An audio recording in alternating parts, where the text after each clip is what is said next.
sexuelle être vendue d'ici un mois. Il y a 10 ans, le centre LGBT de Touraine naissait pour l'organisation de la première Gay Pride à Tours. 10 ans de lutte contre les discriminations plus tard, un premier bilan est possible avant la marche de samedi. Ils ont moins de 30 ans, ils militent pour une égalité des droits, quelle que soit son orientation sexuelle ou son genre. Une lutte qui ne date pas d'hier à Tours, où le centre LGBT fête ses 10 ans. Il y a 10 ans, c'est vrai qu'on voyait beaucoup moins les homosexuels à la télévision.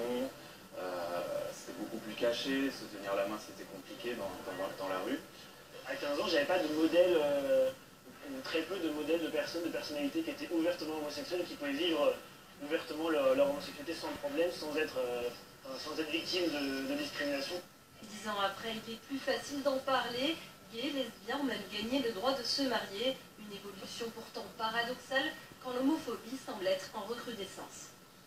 Et au centre LGBT de Touraine, donc on accueille ces personnes qui sont parfois harcelées, agressées, insultées dans la rue pour essayer de les accompagner et de les soutenir. Et cette semaine, une exposition d'affiches d'Amnesty International est visible à la Guinguette de Tours. Elle propose de faire un point sur la situation des droits des minorités sexuelles à travers le monde.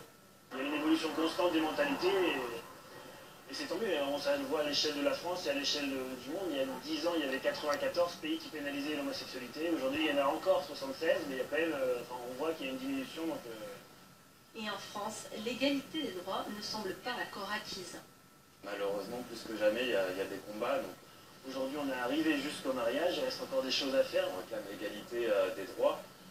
L'égalité, par exemple, pour pouvoir donner son sang, être citoyen comme les autres. Les homosexuels sont interdits de donner leur sang, par exemple.